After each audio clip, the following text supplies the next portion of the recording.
सोनं बनवणारा जादूगार, अमरत्व शोधणारा तत्वज्ञ की मग आजच्या जगातला एखादा ब्रँड, किमयागार ही एकच कल्पना इतकी वेगवेगळी रूपं कशी काय घेऊ शकते? आज आपण याच रहस्यमयी प्रवासाचा शोध घेणार आहोत. बरं, किमयागार हा शब्द ऐकला की डोळ्यासमोर काय येतं?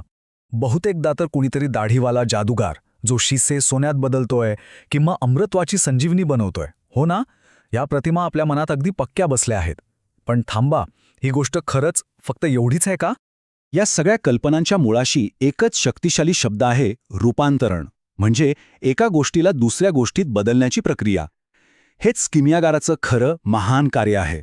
आणि हे रूपांतरण फक्त धातूंचं नाही, तर विचारांचं, कलेचं आणि अगदी आपलं स्वतःचंही असू शकतं. चला, याच प्रवासाला सुरुवात करूया. आज आपण ह्या संकल्पनेचा प्रवास 5 टप्प्यांमध्ये पाहणार आहोत. अगदी प्राचीन तत्त्वज्ञानापासून सुरुवात करून थेट आधुनिक मार्केटिंगपर्यंत पोहोचू. आपण पाहणार आहोत मूळ महान कार्य, मग उपहासात्मक किमयागार, त्यानंतर आध्यात्मिक किमयागार, आधुनिक किमयागार आणि शेवटी एक ब्रँड म्हणून किमयागार.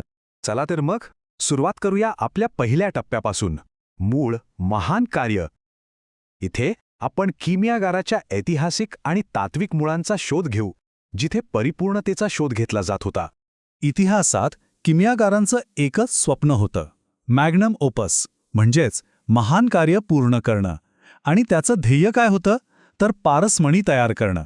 जरा विचार करा, असा दगड जो केवळ शिसे सोन्यात बदलू शकत नाही, तर तो अमृतसुद्धा आहे, जो तारुण्य आणि अमरत्व देऊ शकतो. म्हणजे भौतिक संपत्ती आणि शारीरिक परिपूर्णता या दोन्हींचा हा एक विलक्षण शोध होता. पण गंमत म्हणजे किमया फक्त भौतिक नव्हती, ती आध्यात्मिक शुद्धीकरणासाठी एक रूपक होती. हे 3 प्रतिकात्मक टप्पे बघा. पहिला, निग्रेडो, काळा रंग, जो मृत्यू आणि जुन्या स्वभावाचा नाश दर्शवतो. मग येतो अल्बेडो, पांढरा रंग, जो शुद्धीकरण आणि परिपूर्णतेकडे वाटचाल दर्शवतो. आणि शेवटी रुबेडो, लाल रंग, जो पूर्णत्व आणि दिव्य ज्ञानाची सर्वोच्च अवस्था आहे. पण काही काळानंतर किमयागाराची ही उदात्त प्रतिमा पूर्णपणे बदलली. आता आपण दुसऱ्या टप्प्यात प्रवेश करत आहोत, उपहासात्मक किमयागार, जिथे याच कल्पनेचा वापर उपहास आणि सामाजिक टीकेसाठी केला गेला.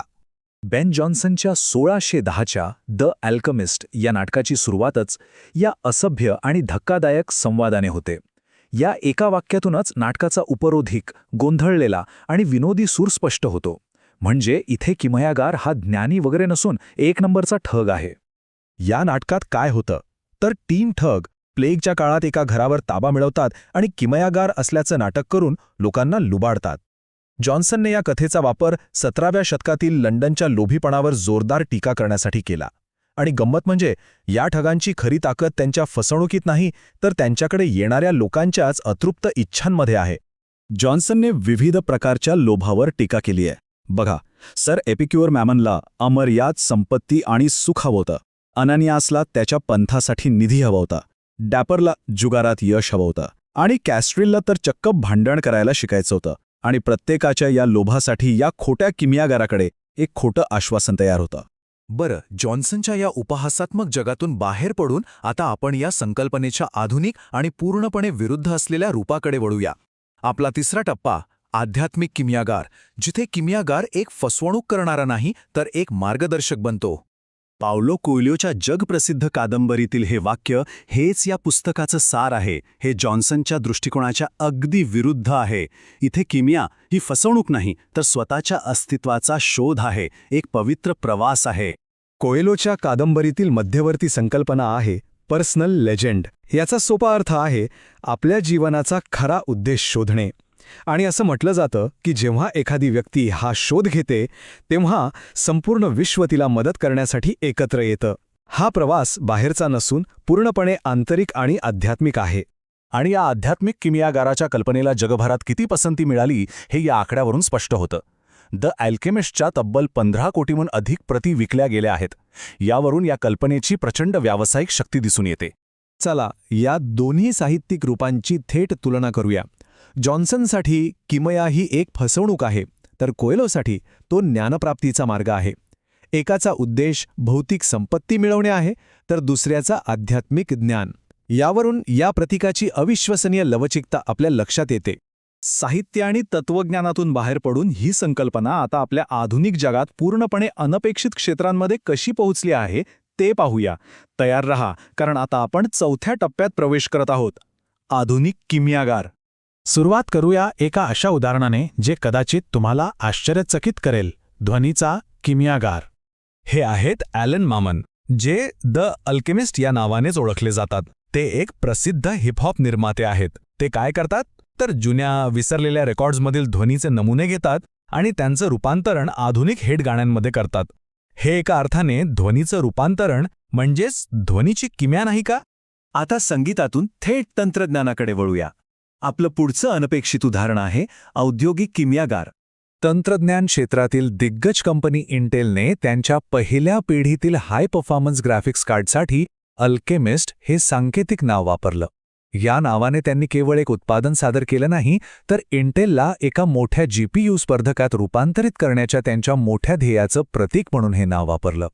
आणि आता आपला शेवटचा टप्पा, जिथे ही संकल्पना थेट बाजारात उतरते आणि जीवनशैली व लक्झुरी विकण्यासाठी वापरली जाते. आपला 5वा टप्पा, एक ब्रँड म्हणून किमयागार. आजकाल अनेक ब्रँड्स किमयागार हे नाव वापरून ग्राहकांना एका परिवर्तनीय अनुभवाचं वचन देतात. जसं की दी अल्केमिस्ट बार, जिथे तुम्हाला जादुई धूर सोडणारे कॉकटेल मिळतात. गुच्चीचं अल्केमिस्ट गार्डन परफ्यूम, जे ग्राहकांना स्वतःचा सुगंध रूपांतरित करण्याची संधी देतं. आणि मियामीमधील अल्केमिस्ट फॅशन बुटीक, जे खरेदीला एका जीवनशैलीत बदलतं. एका ब्रँडच्या मिशन स्टेटमेंटमध्ये तर असं स्पष्टपणे म्हटलं आहे की द अल्केमिस्टमध्ये शिष्य दुर्मिळ पदार्थांवर प्रयोग करतात, जेणेकरून आनंदाचा शोध अधिक परिष्कृत होईल. म्हणजे किमयाची भाषा किती थेटपणे उत्पादन विकण्यासाठी वापरली जात आहे हे बघा.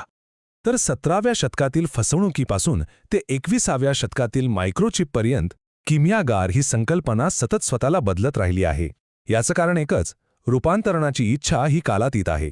आता प्रश्न हा आहे की ही शक्तिशाली संकल्पना आपल्याला पुढे कुठे आणि कोणत्या रूपात दिसेल? कदाचित पुढच्या आवडत्या गाण्यात, किंवा हातातल्या फोनमध्ये, किंवा मग स्वतःच्याच आयुष्यात.